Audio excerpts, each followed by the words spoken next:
Hello.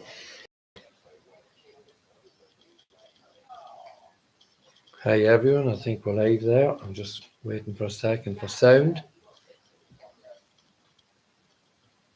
Yep, there we go. Thank you everyone again for joining us as we continue our Justice for Aaron Brady campaign. As most of you are fully aware, I think the purpose of these videos is to create a library in the different aspects of Aaron's case. And tonight we said we are going to look at the intimidation part of the case. Now, Aaron and the Bradys have been accused continuously in relation to intimidation of witness in the case. And we have said constantly, and we continue to say, the Bradys did not attempt, the Bradys did not intimidate anyone. We had no need whatsoever to intimidate any persons involved in the investigation into the Northern robbery at Lordship Credit Union. One of the accusations pointed towards us was in relation to a video that was released on WhatsApp, and a great furore was created by the prosecution and on Garda Síochána in relation to the release of a video onto WhatsApp. Now, the simple facts of the matter in relation to the gentleman that was in the video released on WhatsApp was, this young man has told us, we have it on record, that he believes on Garda Síochána released that video. We have messages both on WhatsApp, Viber and on ordinary messenger. That young man actually contacted our family first. So we must lay down this marker. The Bradys had no intention of intimidating anyone. We didn't need to intimidate anyone. We do need to ask questions, but we do not need to intimidate anyone. And we've put it very clearly with all those people involved. We've put it very clearly in our videos. Please come forward and tell the truth. And we've laid the accusations firmly at everyone's door. Those who are involved in criminality here in Ireland, those who are involved in criminality in America, and these people who gave evidence against Aaron, which we know is false. So therefore, we had no need to intimidate anyone whatsoever. But on top of that, I would suggest, I would believe, very few of you, the public, are aware that I think it's just 2 or 3 weeks ago, the actual case against Aaron for intimidation has been kicked down the road until 2024. May 2024, I do believe. Now, I have said this publicly. I've said it on Aaron's campaign pages. This case is never going to court because it is a load of bullshit. It is as simple as that, and it has been used. This rod of intimidation has been used to beat Aaron and to try and beat the Brady family. But that is simply not going to work. Aaron Brady was found guilty in August 2020. Not correct, it is, yeah. August 2020. Aaron Brady still does not have the evidence that was used against him to create that false conviction. We, his family, do not have the evidence that was used against our son and brother to create a false conviction. And why would the DPP not hand over the evidence? They're saying we can't hand over the evidence and everything has been restricted for the Brady family. Is that fair? Is it just? Is there something in the evidence that the DPP and Garda Síochána don't want us to see? We have a very long list of what we want to see, but the Irish state, the Irish judicial system is blocking that. So that is where we stand with the intimidation. I was arrested in October 2020. I went to the Garda station in Carrickmacross voluntarily. I was arrested in the foyer as a standard practice. I wasted 11 or 12 hours of my life where the Garda Síochána, Detective Peter Woods, showed me conclusively Brady's did not intimidate anyone. He actually showed me the evidence. And he gave me evidence on the screen that one of the men who gave a false statement against Aaron had drugs issues in New York.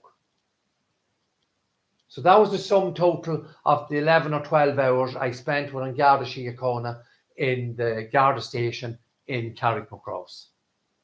Another complete load of bullshit, Detective Peter Woods. If anything was gained from that, it was gained on the Brady side.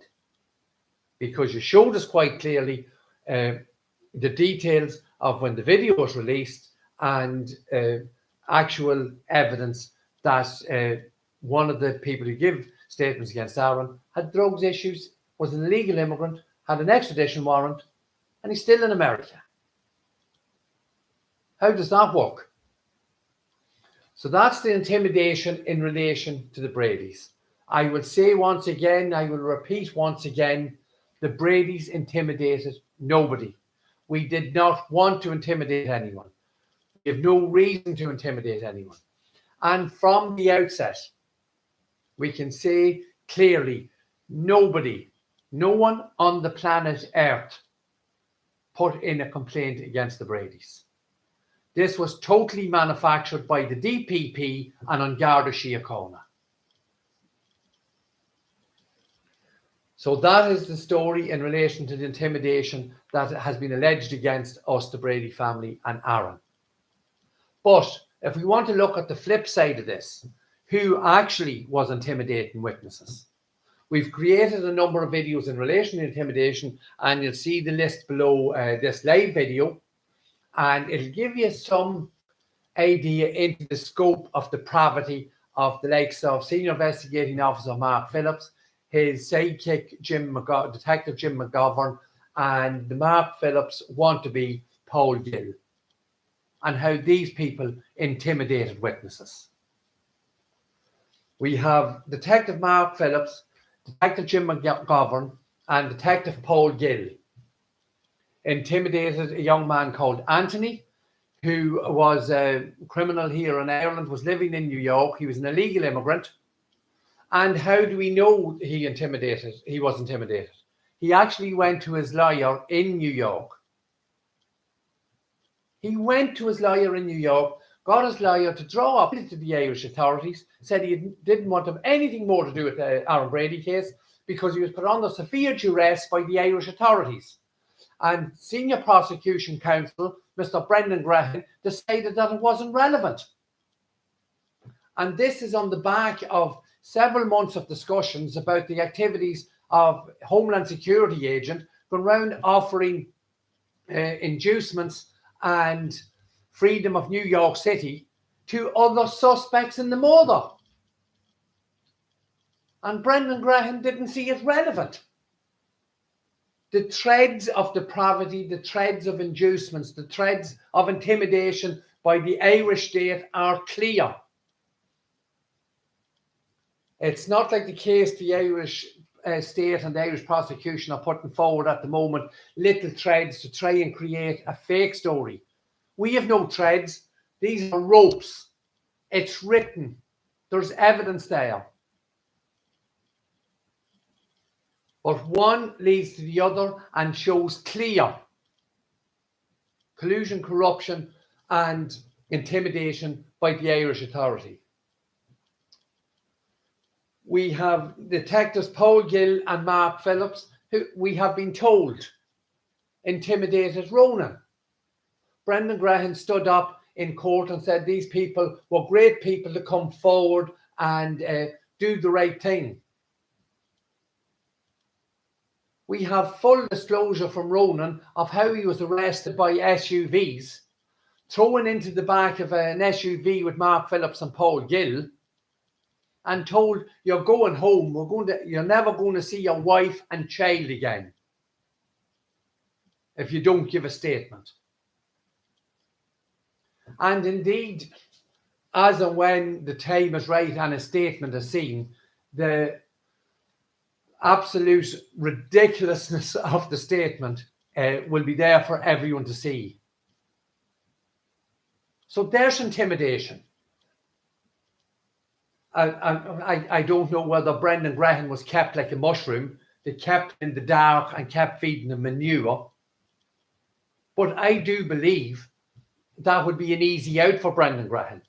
Brendan Graham knew that Ronan had an extradition warrant. He knew he was arrested, handcuffed and threatened, that he would never see his wife and child again if he did not give a false statement against Aaron Brady. That is intimidation. Mark Phillips allowed, Senior Investigating Officer Mark Phillips allowed Molly Staunton to be intimidated and threatened in her kitchen in New York, in an apartment in New York, while she gave evidence in a capital murder case to a court in Dublin. And again, Brendan Graham got up the next day in court. The following morning, Molly Staunton was attacked. Her laptop was slammed down. Tell them what you're fucking supposed to tell them. No more evidence. You're always terrorizing me. And Mark Phillips is at the back of the court with 2 or 3 phones and tells everyone everything's okay. They allowed the intimidation of that girl. Fiona Murphy, senior counsel for Aaron Brady, was in tears begging Judge White to do something. The court was in disarray. And Brendan Graham gave out to the engineer because we could, even though they had shut down the picture, we could still hear the sound. And Brendan Graham absolutely ripped into the engineer that the sound should have been shut off. And we didn't have control of it, as he said in Ireland. The poor engineer was telling Graham that the sound was controlled from New York. That was changed fairly quick. Dublin had control of the volume the next day. And that is fact. Imagine someone giving evidence being attacked in a courtroom. Police, guards, everyone would jump on top of them. They'd be arrested. They would actually be jailed. Brendan Graham got up the following morning after Molly Staunton was assaulted in her own room giving evidence, and he said there'll be no more further action taken. It's some sort of a domestic situation with a male friend. That's intimidation. And Judge Michael White allowed it. The DPP allowed it. Senior Counsel for Prosecution Brendan Graham was party to it and covered it up, as he did with the letter. If they cooperate, keep them. If they don't, initiate deportation proceedings. Graham was aware of that letter. How does that work?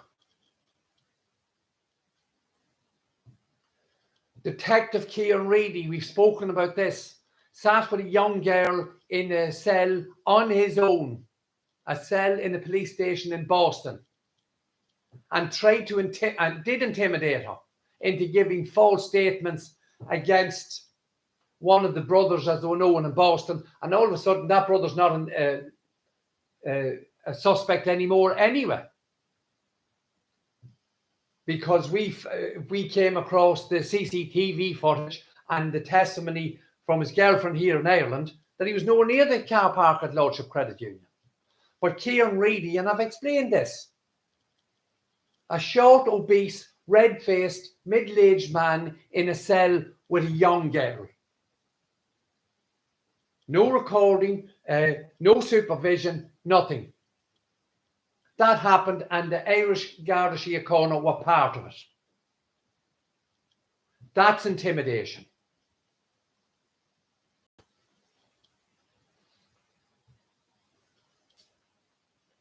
And you'll see below another video where a man called Matt F.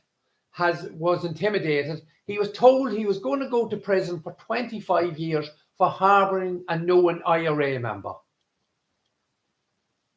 That's exactly what he was told. They scared the life out of the man.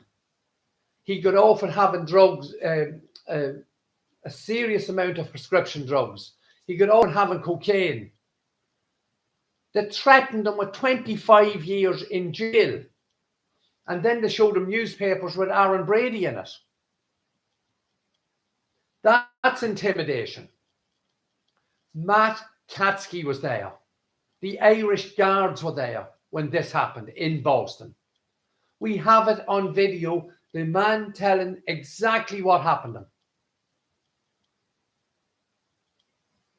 And to show you the caliber of the people that the Irish guards and Matt Katske were willing to deal with, the man said he'd consider it if they paid for his wife and kids to go on a holiday to Ireland when he was giving testimony.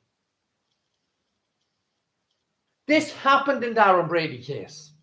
This is fact. It's detailed. These are not threads. They're ropes that would hold ships.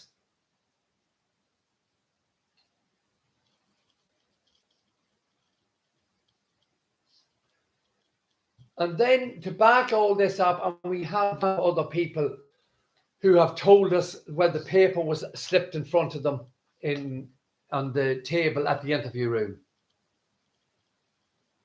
A young man from Northern Ireland had a good lifestyle in Boston, had a number of people working for him. He wasn't a legal immigrant, as there are thousands, maybe, I don't know whether there's millions of them, but there's definitely hundreds of thousands of illegal Irish immigrants in America making a good life for themselves.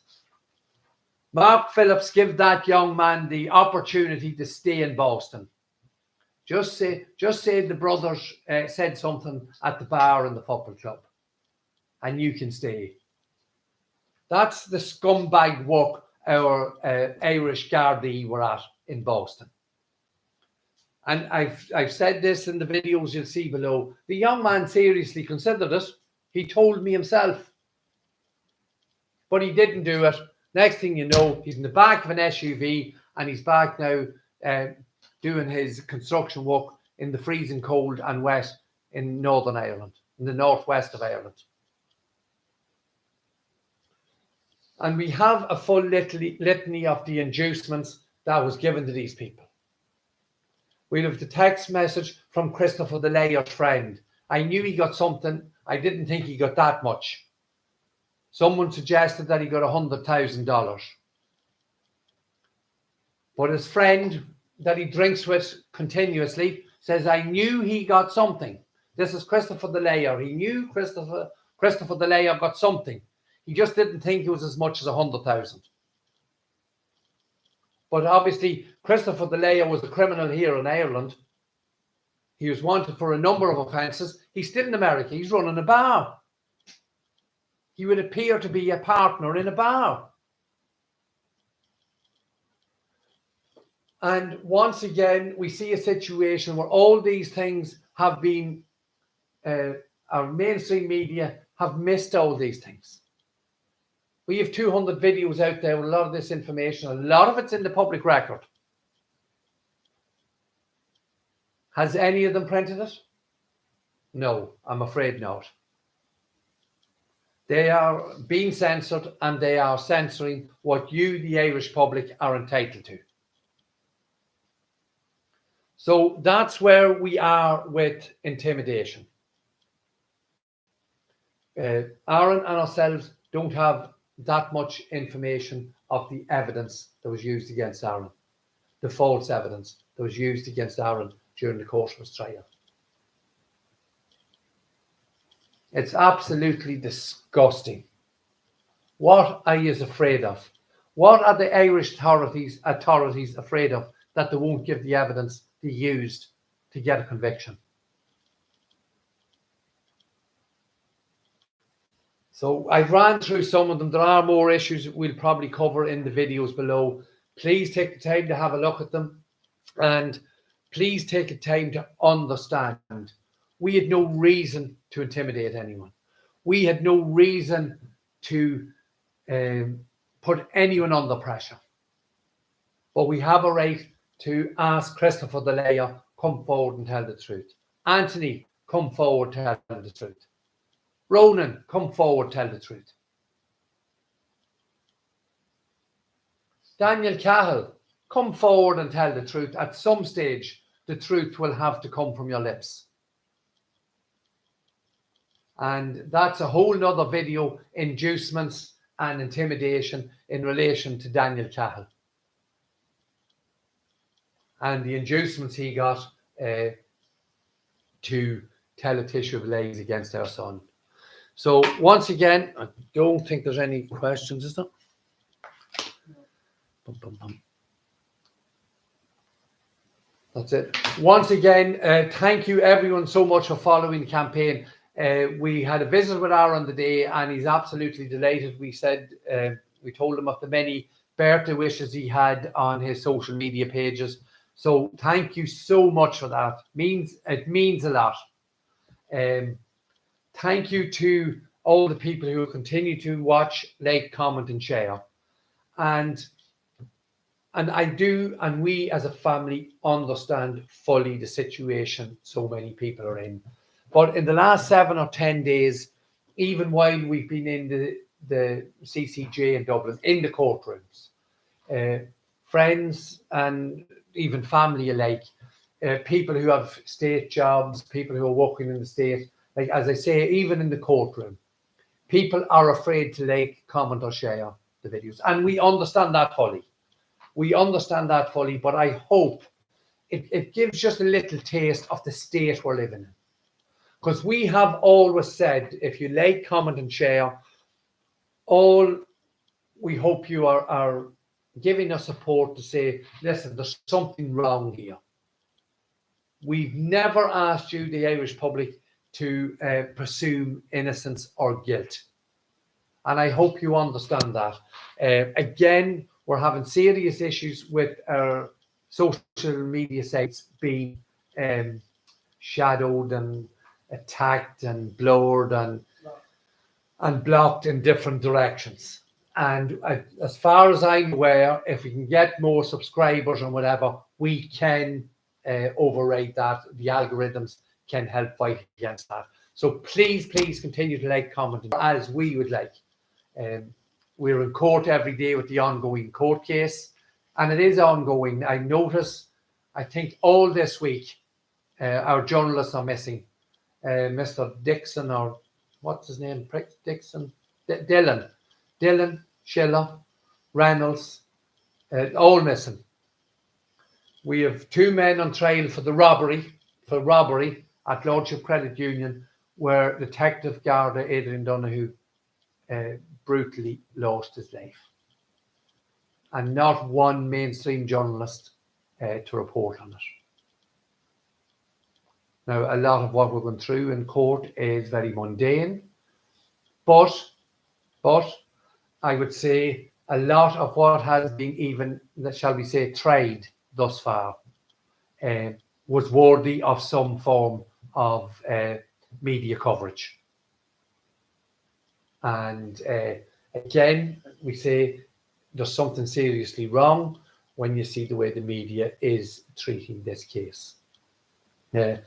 I would like, and we have discussed reporting on it as such, but again, we're afraid of what the state would do to us if I say something incorrect or something that hasn't been proven in court or whatever. So obviously, we can't afford to do that. We have to be there and see the proceedings every day. But hopefully, as things progress and we make breakthroughs, we'll be able to bring you that during the course of our campaign.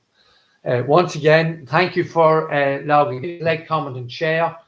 We'll have another video out on Tuesday evening next, and I think we're going to break down and show you how the library works, so everyone who wants to look at certain aspects can find it quite easily and find what the videos relevant to the area they're looking to get information from, how you can find that. Once again, thank you very much for joining us, and please continue to like, comment and share, and we'll see you on Tuesday evening next. Thank you.